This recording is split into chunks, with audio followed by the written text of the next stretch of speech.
Hello viewers, आज आपको हम कंप्यूटर में वोलेटाइल मेमोरी क्या होती है और नॉन वोलेटाइल मेमोरी क्या होती है इसकी जानकारी कंप्लीट देंगे। हम लोग जो है अमूमन रटी रटाई नॉलेज जो है गेन करते हैं, वही परिभाषा में लिखते हैं जिससे नंबर कुछ कम आ जाते हैं। समझने की कोशिश करेंगे हम लोग। वोलेटाइल मेमोरी कंप्यूटर की ऐसी मेमोरी होती है जब तक कंप्यूटर में इलेक्ट्रिसिटी चल रही है, हम लोग उसको पावर दे रहे हैं, तब तक जो मेमोरी काम करती है वो मेमोरी आपकी जो है वोलेटाइल मेमोरी कहलाती है। जैसे एग्जांपल के तौर पे रैम और कैश मेमोरी।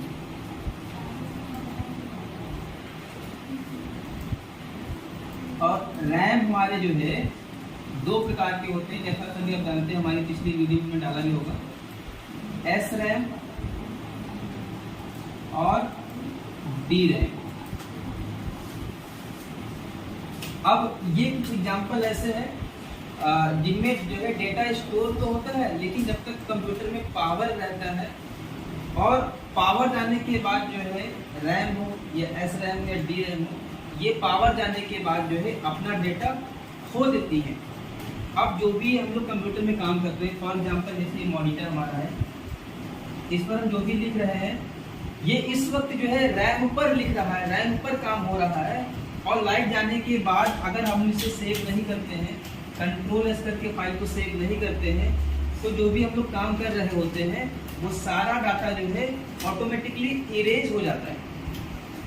और या फिर ऐसे समझिए, सपोज हम लोग जो है किसी फोल्डर को ओपन किए, फिर बहुत सारे गाने हैं, बहुत सारे सॉन्ग्स हैं, उसमें से हम लोग ने 4 सॉन्ग उठा के एक प्लेलिस्ट में लेके आए, गाने को सुन रहे हैं। इसी बीच में लाइट अगर चली जाती है और कंप्यूटर आपका बंद हो जाता है, उस समय बाद जब लाइट आती है तो कंप्यूटर को खोलेंगे तो जो गाने की 4 लिस्ट थी वो हमें वहाँ पर नहीं मिलेगी। हमें फिर से जो है फोल्डर खोलना पड़ेगा, फिर से जो है लिस्ट को रेडी करनी पड़ेगी, फिर से गाने बजाने पड़ेंगे।